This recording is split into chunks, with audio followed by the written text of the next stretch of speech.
He had the voice of a demon and the face of an angel, a rock god who screamed with the pain of an entire generation. At the peak of his fame, Axl Rose had the world in the palm of his hand. But behind the iconic bandana and that soul-shattering wail was a man completely haunted by his past. Before the world knew Axl Rose, he was just a boy named William, trapped in a house of horrifying abuse. This is the story of how the very trauma that forged one of rock's most legendary voices also planted the seeds of his own destruction. Axl Rose had the whole world at his feet when Guns N' Roses was at the top of their game. But there was a behind the famous scream. Man who is haunted by pain, anger, and being alone. From dangerous fights to years that have passed and personal problems that won't go away, his story is one of pain under the leather and the light. This is the sad story of a rock star who gets lost in his own chaos. When Axl Rose was only 2, his life took a terrible turn that would affect the rest of his rough trip. Even though Axl was too young to fully understand what was going on around him, he was severely abused at a very young age. A bad experience with his real father. This event made me feel deeply there were mental scars that would not be seen for years. Things got worse. Things got harder and more painful for Axl when his mother remarried and Axl got a strict Pentecostal stepfather. This man had strict religious rules and made his home a place where it was hard to feel deeply. Accounts hurtful to your mental health. As a child, I felt this much pressure. Axl had to hold back his emotions. The home was a place where speaking out was not promoted, people were expected to obey, and they were not allowed to ask questions or make challenges. Axl did not know getting through a childhood where he wasn't allowed to be himself and where his mental wounds were never healed chance to get better. It was during this time that religion became less of a comfort and more of a source of a way to control things. He was told to hide his feelings and was shut up by fear. Even music, which would become his lifeline, was at first not important to him. Put down in favor of strict spiritual teaching. Even though it hurt and even though Axl was confused, he kept going, hiding his pain from the people around him. He learned how to hide his pain inside, burying it under layers of resistance, anger, and raw energy that made him strong. Would finally find a way to express himself through music. What Axl's teenage years were like before that outlet came along marked by chaos and instability. As the mental stress got worse, so did he had to get away. By the time he was 16, his problems were too much for him to handle.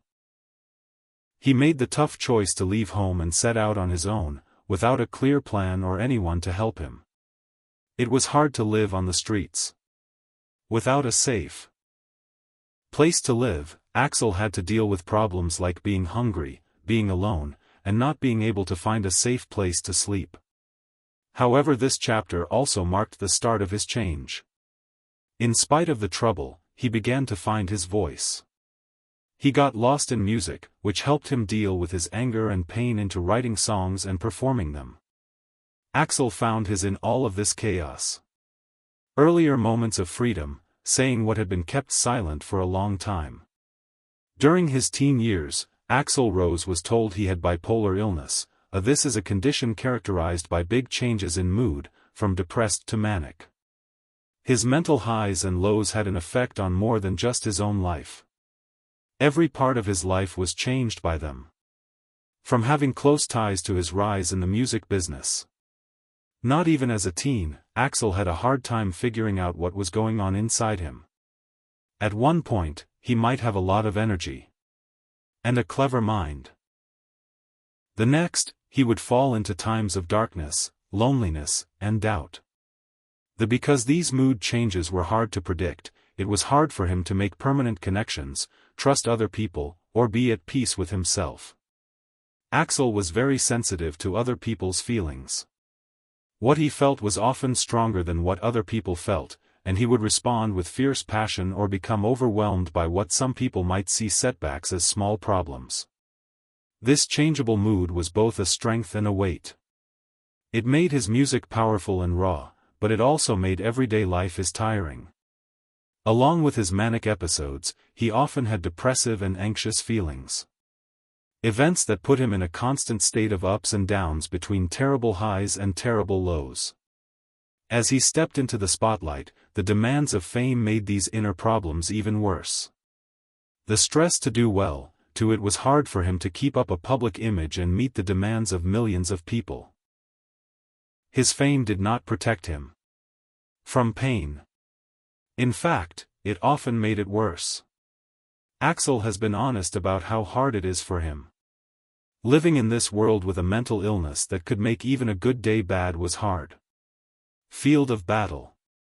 His meteoric rise to fame with Guns N' Roses, which was marked by constant traveling, media attention, and tensions within the band often came into conflict with his need to feel safe and get better. For security, even though mental health is often shamed, especially in the 1980s and 1990s rock scene, Axl started to look for help.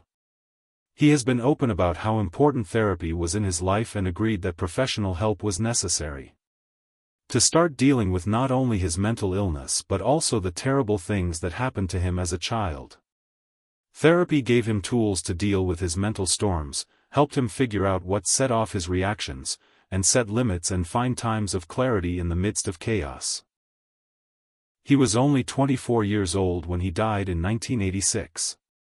He couldn't handle the huge amount of stress that was building up in both his personal and professional life. Guns N' Roses were about to become famous all over the world. But Axl was having a hard time behind the scenes with inner struggle that not many really understood. The band's quick rise, constant practice, crazy live shows, and connections that change all the time within the group. Axl's own unresolved pain made things even worse on a mental and emotional level. Being tired. The high hopes people had for him as the fiery lead singer of a hardcore rock band made the cracks in his mind that were already there bigger. Under this pressing weight, Axl finally broke point. During a very sad time that year, he purposely overdosed on painkillers. It wasn't a showy choice. It wasn't to get attention. It came from a deep place of pain and a desperate attempt to calm down the chaos he could no longer handle. The too much it almost killed him. He was taken to the hospital right away, where doctors were able to make him stable. It was very scary. Axl had a close call with death that left him physically weak and mentally raw. He had no choice but to face how close he had been to losing everything, not just his job, afterward, but the fact that he exists. That event did not fade away into nothingness. He did what he had to do instead. Always done when they are going through a lot of mental turmoil. He turned to singing. The overdose led to the writing of Coma, one of Guns N' Roses' most haunting and complex songs. Setting the time, the song, which is over 10 minutes long, is a crazy, completely honest look at what it's like to be locked up inside one's own mind going in circles. Every drop of that was poured by Axl, putting their near-death experience into the words, using violent images and a disjointed structure to show how confused they were. Being numbed by overdosing, falling in and out of awareness, and asking whether it's worth living to hold on to life. This is more than just a song. It's a trip. From the confusing guitar intro to the fast-paced middle part and the ending fade-out, final lines, it catches Axl's face-to-face with death in a raw information. There are no easy answers or ways out in the words. Instead, they struggle with shame, anger, loneliness, and a strong need to find meaning in their lives. The movie Coma is different in many ways from other Guns N' Roses songs. It's not about rebelling or going too far. It's about staying alive. There are no people in the crowd when the music stops. There's only one thing left to ask: why keep going?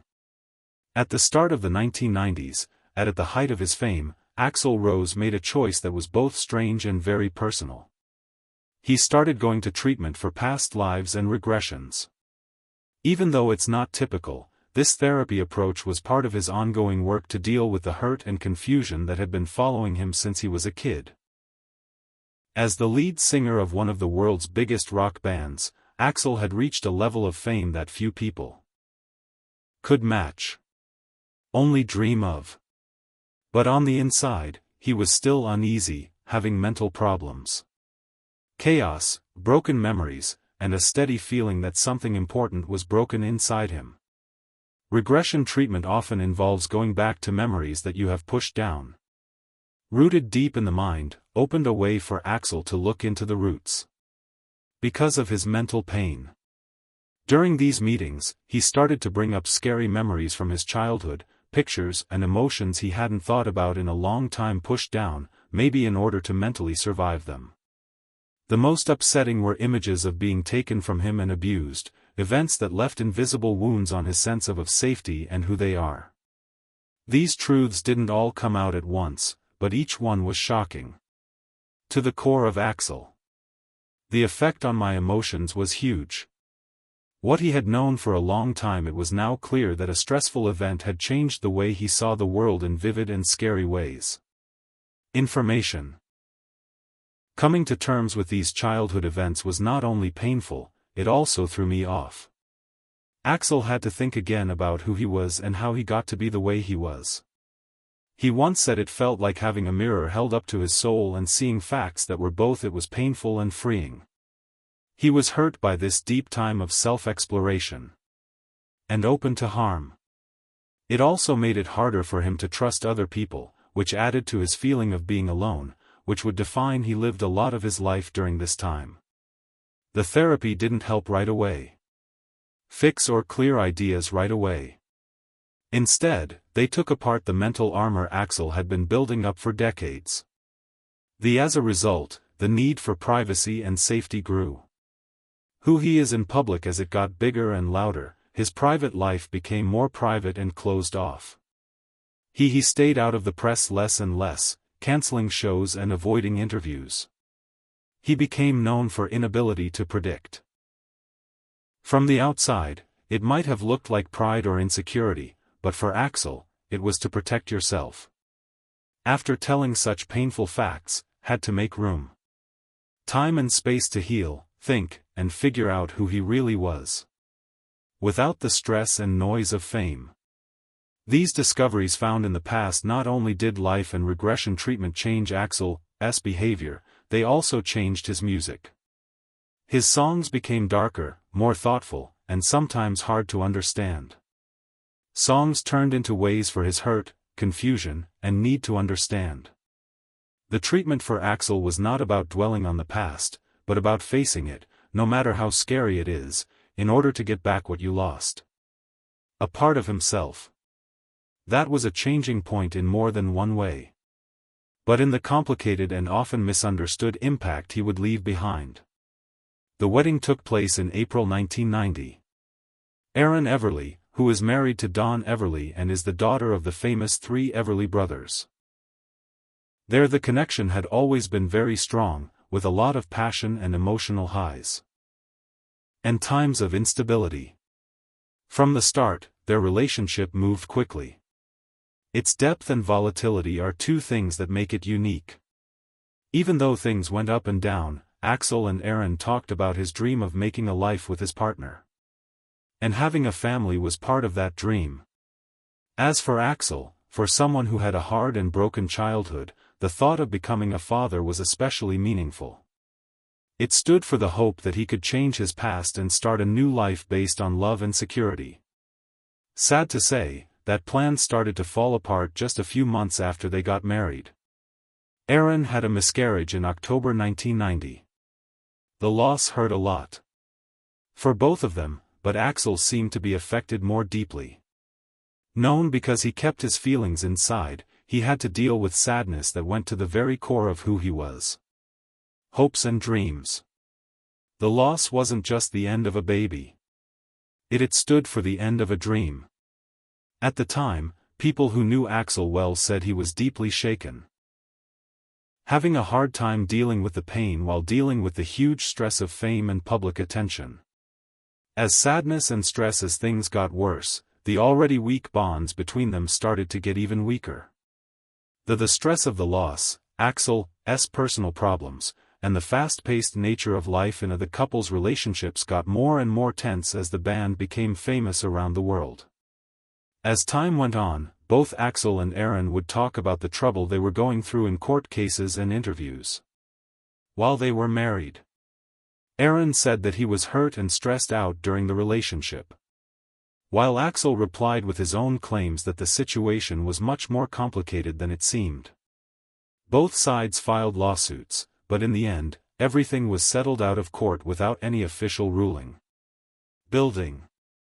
The specifics are still being talked about and kept secret, but one thing is clear, that it was very hard on both of their emotions. A connection that started with the hope of healing and starting over, it ended in sadness, misunderstandings, and a memory of unfinished pain. Guns N' Roses took the stage on July 2, 1991. The Riverport Amphitheater in St. Louis, Missouri, during their Use Your Illusion tour. The power was the crowd was huge, the electricity was high, and the mood was unstable. Axl Rose was always a spark plug. Artist, who was filled with raw emotion, was feeling very tense that night. From the beginning, security had been a worry, and Axl was said to be unhappy with how the venue handled there was crowd control, but one thing happened at the show that made it one of the most famous times in the band's past. Around the middle of the set, Axl saw a fan near the front, using a camera to take pictures, which he had previously said he didn't like. At that very moment, his anger reached a peak. Without saying a word, Axl threw down, jumps into the crowd with his microphone and tries to grab the camera from the fan himself.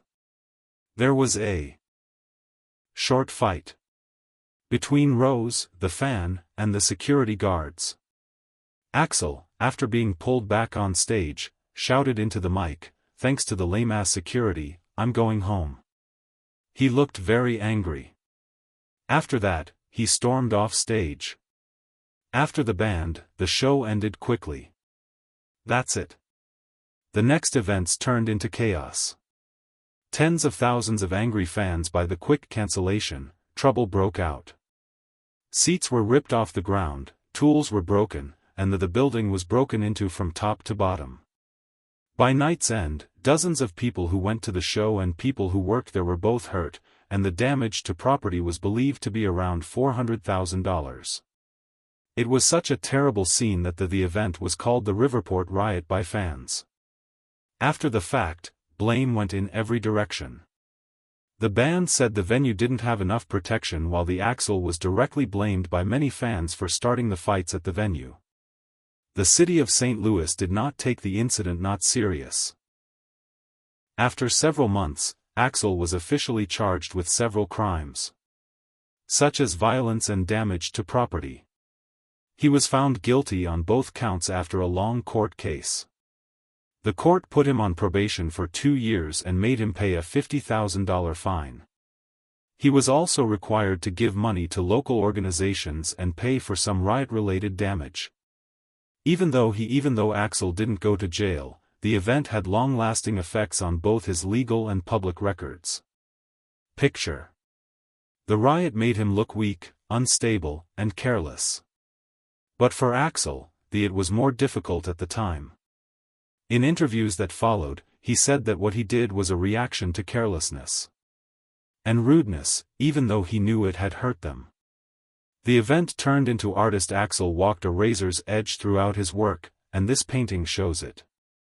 Driven by feelings and morals, but sometimes engulfed by them. The St. The Louis riot is still a key part of Guns N' Roses' legend and a time when fame, anger, and fragility all came together, smashed into each other with explosive results.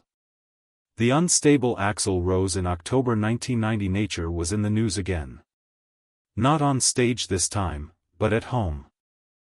He was living in a house in West Hollywood at the time, and he was having trouble getting along with Gabriella, one of his neighbors.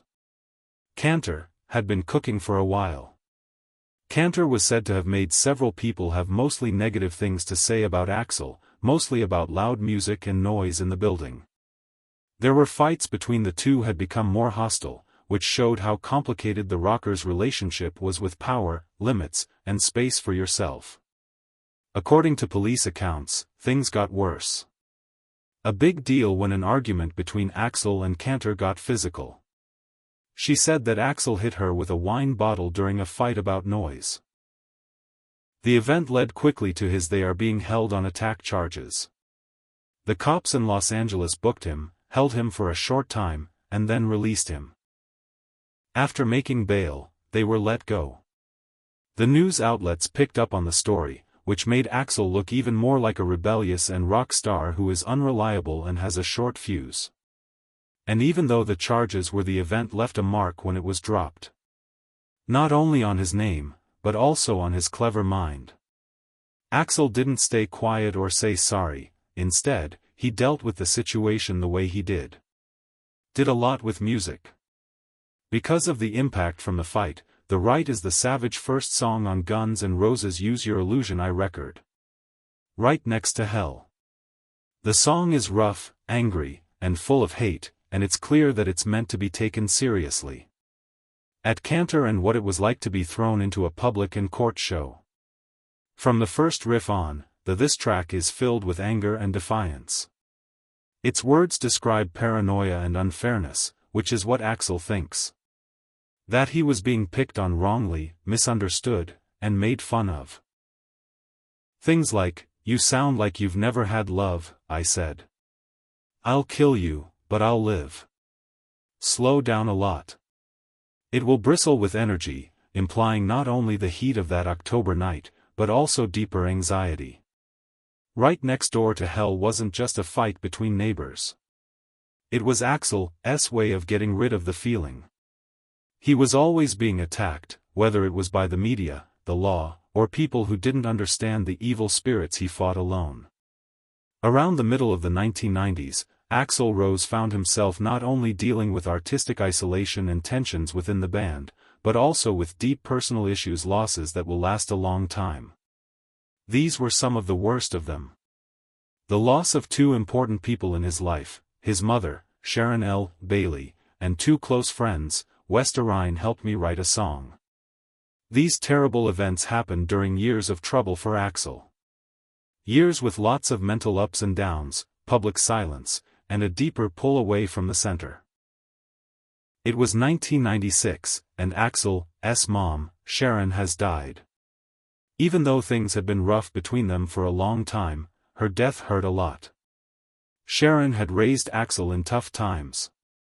Circumstances in Lafayette, Indiana, after she split up with his real father, who had left the family when Axl was very young. After that, she married Stephen Bailey, whose last name Axl took as a child, caused years of problems in the home and was allegedly abusive. Even though these memories were painful, Axl still felt close to his mother. It was said that her death reopened he had emotional wounds that he had never fully healed, leaving him with sadness, regret, and other emotions that he had never dealt with. And shame. His pain was made worse by the loss of Westa Rhine, a talented guitarist and one of the few people Axl could trust artistically in the rough years after Guns and the rapid rise of Roses. Rhine did more than just work with them. He was a friend. And a steadying force in Axl's life. Known as a co-writer on several GNR, Aaron was known for his